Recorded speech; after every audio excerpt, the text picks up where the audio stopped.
పక్ష నేతల సమావేశం అంటే ఎంపీల సమావేశం ముగిసిందో ముగిసిన వెంటనే రాష్ట్రపతి ద్రౌపది ముర్ముతో ఎన్డీఏ పక్ష పార్టీల నేతలు ఇటు ప్రధాని నరేంద్ర మోడీ వెళ్లి కలిసి ఏదైతే ఏకపక్ష తీర్మానం చేశారు ఎన్డీఏ పక్ష నేతగా ప్రధాని నరేంద్ర మోడీని ఎన్నుకుంటున్నట్లుగా సంతకాల సేకరణ చేసి సంతకాలతో కూడిన లేఖను రాష్ట్రపతి ద్రౌపది ముర్ముకు సమర్పించినట్టుగా తెలుస్తోంది.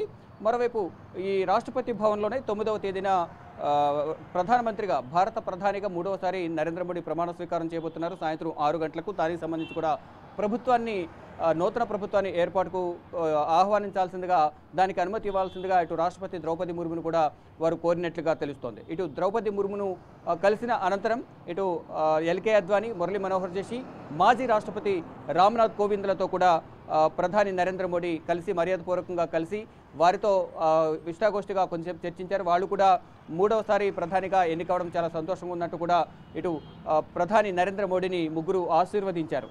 మరోవైపు ఈ 10 సంవత్సరాల కాలంలో చేసిన పాలన గురించి కూడా వాళ్ళు మరొకసారి నెమరు వేసుకున్నారు. అంటే వారి మధ్య చర్చలు జరిగాయి. ఇక 3వసారి కూడా ప్రధానిగా ఎన్నుకోవడం అనేది ఎన్డీఏ పక్ష నేతగా ఎన్నుకోవడం ఎన్డీఏ కూటమి నేతలందరూ సంతోషంగా ఉన్నట్టు కూడా వారందరూ ప్రధాని నరేంద్ర మోడీకి కితాబిచ్చారు. మొత్తం 293 మంది ఎంపీలు సంతకాలతో కూడిన లేఖను రాష్ట్రపతి ద్రౌపది ముర్ముకు సమర్పించిన అనంతరం ప్రభుత్వాన్ని ఏర్పాటు చేయడానికి ప్రధానిగా నరేంద్ర మోడీని అందరం కలిసి ఎన్డీఏ కూటమికి సంబంధించిన నేతలందరూ ఎన్నుకున్నారు. కాబట్టి ప్రధానిగా నరేంద్ర మోడీని ప్రమాణ స్వీకారం చేయడానికి నూతన ప్రభుత్వాన్ని ఏర్పాటు చేయడానికి ఆహ్వానించాలంటూ కూడా రాష్ట్రపతి ద్రౌపది ముర్ముకు లేఖ సమర్పించినట్లుగా కూడా తెలుస్తుంది. అంటే మధ్యాహ్నమే కలిశారు కాబట్టి ముందుగా సమావేశం ముగిసిన తర్వాత సాయంత్రం 7 గంటలకు కలుస్తారంటూ కూడా ప్రచారం జరిగింది.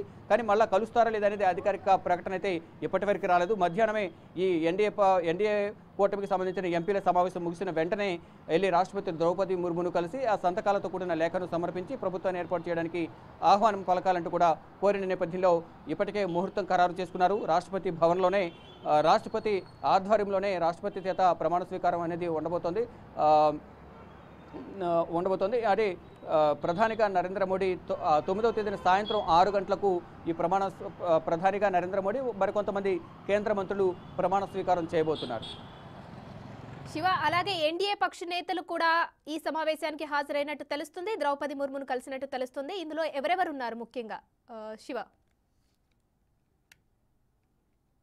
ఎన్డీఏ కూటమికి సంబంధించి పార్టీల కీలక నేతలు ఎవరైతే ఉన్నారో ఈ పార్టీకి సంబంధించి ఎన్డీఏ కూటమికి చంద్రబాబు, పవన్ కళ్యాణ్, చిరాగ్ పాస్వాన్, జయంత్ చౌదరి, జితిన్ రామ్ మాంఝీ ఇలా ఇటు మహారాష్ట్రకు సంబంధించిన మహారాష్ట్ర ముఖ్యమంత్రి ఏక్నాథ్ షిండే, శివసేనకు సంబంధించిన ఏక్నాథ్ షిండే ఉన్నారు. ఇతర కొంతమంది ప్రముఖులు ఎన్డీఏ కూటమిలో ఉన్న నేతలందరూ కూడా వెళ్ళి ప్రధాని నరేంద్ర మోడీతో పాటు ఆ పార్టీలకు సంబంధించిన ఎంపీలు చేసిన సంతకాలు చేసిన లేఖ ఏదైతే ఉందో 293 మంది ఎంపీలు ఎవరైతే ఉన్నారో అంటే 292 మంది ఎంపీలు ఎన్డీఏ కూటమికి సంబంధించి ఒక ఇండిపెండెంట్ ఎంపీ కూడా ఎన్డీఏ కూటమికి మద్దతు ఇస్తున్నట్లు ప్రకటించిన నేపథ్యంలోనే ఈ బలం అనేది 293కు పెరిగింది. ఆ 293 మంది ఎంపీల సంతకాలతో కూడిన లేఖను భారత రాష్ట్రపతి ద్రౌపది ముర్ముకు సమర్పించి ఈ ప్రభుత్వ ఏర్పాటుకు ఆహ్వానం పలకాల్సిందిగా కోరారు. మొత్తం ఇటు చంద్రబాబు, పవన్ కళ్యాణ్, ఇతర ప్రధానితో పాటు వెళ్ళి మరోవైపు ఇటు హోంమంత్రి అమిత్ షా, రాజ్నాథ్ సింగ్, జేపీ నడ్డా కూడా వీరితో పాటు రాష్ట్రపతి భవన్కు వెళ్ళి రాష్ట్రపతిని కలిసినట్లుగా తెలుస్తోంది. రైట్ శివ, అలాగే ద్రౌపది ముర్ముతో పాటు కూడా ఇంకెవరెవరికి ఈ ఏర్పాటుకు సంబంధించినటువంటి ఆహ్వానాలు అందాయి శివ? రైట్, రాష్ట్రపతి భవన్లో డెఫినెట్గా ద్రౌపది ముర్ము ఉంటారు కాబట్టి డెఫినెట్గా హాజరవుతారు. మరోవైపు బీజేపీకి సంబంధించిన సీనియర్ నేతలు, మాజీ కేంద్ర మంత్రులు, భారతరత్న అవార్డు గ్రహీత అయిన ఎల్కే అద్వానీని కూడా ఆహ్వానించారు. మురళీ మనోహర్ జోషిని, మాజీ రాష్ట్రపతి రామ్నాథ్ కోవింద్తో పాటు ఇతర ప్రముఖులు ఎవరైతే ఉన్నారో బీజేపీకి సంబంధించిన ప్రముఖులు కానీ ఎన్డీఏ కూటమిలో ఉన్న సీనియర్ నేతలు కానీ గతంలో కూటమిలో ఉండి ఇప్పుడు రాజకీయాలకు దూరంగా ఉన్న నేతలను కూడా ఈ ప్రమాణ స్వీకార కార్యక్రమానికి ఆహ్వానించినట్లుగా తెలుస్తోంది. ఇటు ఇండియా కూటమి నేతలు, బీజేపీ పాలిత రాష్ట్రాల ముఖ్యమంత్రులతో పాటు ఇతర సీనియర్ నేతలు, ప్రముఖులు, సినీ రంగానికి సంబంధించిన ప్రముఖులను కూడా ఈ ప్రమాణ స్వీకార కార్యక్రమానికి ఆహ్వానం పలికినట్లుగా తెలుస్తోంది. మరోవైపు ఇతర దేశాలకు సంబంధించిన అంటే భూటాన్, మారిషస్, శ్రీలంక, నేపాల్, దేశాలకు సంబంధించిన మాల్దీవ్స్కు సంబంధించిన దేశాలకు సంబంధించిన అధ్యక్షులు ప్రధానులకు ఇతర దేశాలకు సంబంధించిన మరికొంతమంది అధ్యక్షులు కూడా బీజేపీ ఇప్పటికే ఆహ్వానాలు పలికింది.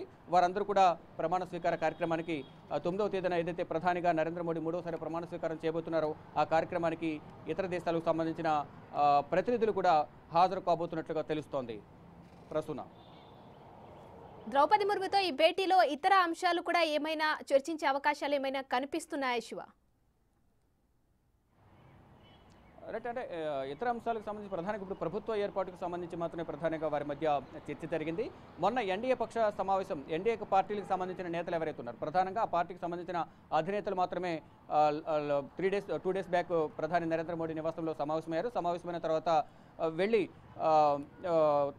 ప్రధాని నరేంద్ర మోడీ అలాగే ఇతర ప్రముఖులందరూ కూడా రాష్ట్రపతితో ద్రౌపది ముర్ముతో కలిశారు. కలిసిన తర్వాత మళ్ళీ ఈరోజు ఎన్డీఏ కూటమికి సంబంధించి ఎన్డీఏ పక్ష నేతగా ప్రధానిని ఎన్నుకున్నట్లుగా కూడా వెళ్ళి తెలిపిన నేపథ్యంలో కేవలం ప్రభుత్వ ఏర్పాటుకు సంబంధించి మాత్రమే అక్కడ చర్చ జరిగింది, కానీ ఇతర ఏ విషయాలపై కూడా అక్కడ చర్చ జరిగినట్లుగా లేదు. అక్కడ అంటే ఎటువంటి చర్చ జరగలేదు అనేది ప్రధానంగా మనకు ప్రాథమిక సమాచారం అందుతుంది. కేవలం ప్రభుత్వ ఏర్పాటుకు సంబంధించి తనకున్న బలం గురించి ప్రధానంగా అక్కడ చర్చ జరిగింది. ఎంతమంది హాజరయ్యారు, ఎంతమంది బలం ఉంది, ఎన్డీఏ కూటమిలో ఎన్ని పార్టీలు ఉన్నాయి అనే దానిపై ప్రధానంగా రాష్ట్రపతి ద్రౌపది ముర్ముతో చర్చించి అంటే దాదాపు 22 రాష్ట్రాల్లో ఎన్డీఏ కూటమి అధికారంలో ఉంది. ఆ 22 రాష్ట్రాలకు సంబంధించిన పార్టీలన్నీ కూడా 22 రాష్ట్రాల్లో ఉన్న పార్టీలు ఆ పార్టీలో ఉన్న ఎంపీలందరూ కూడా రాష్ట్రపతి ద్రౌపది ముర్ముకు కలిసిన సందర్భంలో వారు సపోర్ట్ చేసిన సంతకాలతో కూడిన లేఖను సమర్పించారు. ప్రభుత్వాన్ని ఏర్పాటు చేసేందుకు కావాల్సిన బలం అనేది సుస్థిరమైన ప్రభుత్వాన్ని ఏర్పాటు చేయడానికి కావాల్సిన బలం అనేది మ్యాజిక్ ఫిగర్ దాటి అంటే 272 లోక్సభ స్థానాలను దాటి 293 స్థానాలు ఉన్నాయి. కాబట్టి ప్రభుత్వానికి ఏర్పాటు చేసేంత బలం మాకుంది. కాబట్టి ప్రభుత్వాన్ని ఏర్పాటు చేసే విధంగా అనుమతి ఇవ్వాలి, ఆహ్వానం పలకాలనేది రాష్ట్రపతికి విన్నవించినట్టుగా తెలుస్తుంది. దానిలో భాగంగానే ఈరోజు ఎన్డీఏ పార్టీలకు సంబంధించిన ఎంపీల సమావేశం ముగిసిన తర్వాత వారి నుంచి వారి అభిప్రాయాలు తీసుకున్న తర్వాత అంటే ఈరోజు ఈ సమావేశం 11:30 ప్రారంభమైంది.